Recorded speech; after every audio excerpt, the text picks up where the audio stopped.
청와대도 국가안전보장회의 NSC 상임위 회의를 열고 북한의 행위를 강력히 규탄하며 책임자 처벌을 요구했습니다. 이번엔 청와대를 연결합니다. 자, 홍성희 기자, 먼저 NSC 상임위 회의에서 나온 이야기들 정리해 주시죠. 네, 서주석 NSC 사무처장은 이 북한의 행위는 국제 규범과 인도주의에 반한다며 강력히 규탄한다고 밝혔습니다. 이 북한은 모든 책임을 지고 진상을 밝히는 한편 이 책임자를 엄중히 처벌해야 한다고 말했습니다. 또 반인륜적 행위에 대한 사과와 재발 방지를 위한 분명한 조치도 요구했습니다. 발표 내용 들어보시겠습니다. 북한군이 아무런 무장도 하지 않고 저항 의사도 없는 우리 국민을 총격으로 살해하고 시신을 훼손한 것은 어떠한 이유로도 정당화될 수 없다.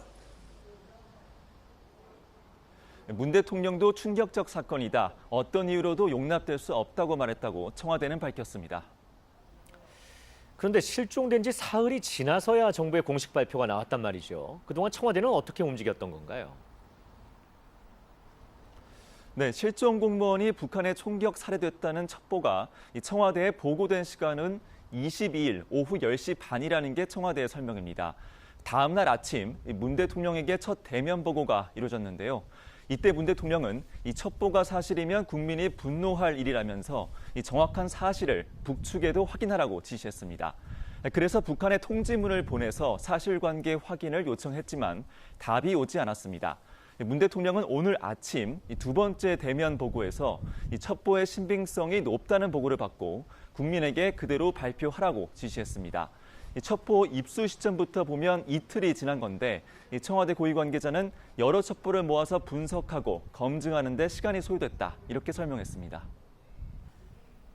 네, 그리고 또 이런 상황에서 문 대통령이 어제 새벽 유엔 총회 연설에서 북한의 종전 선언을 제안했었는데 이게 과연 적절했느냐는 지적도 나오고 있죠. 네, 그러나 연설 취소나 수정은 어려웠다는 것이 청와대 설명인데요. 우선 문 대통령의 영설 영상은 이미 15일 녹화돼서 18일 유엔으로 발송된 것이라고 밝혔습니다.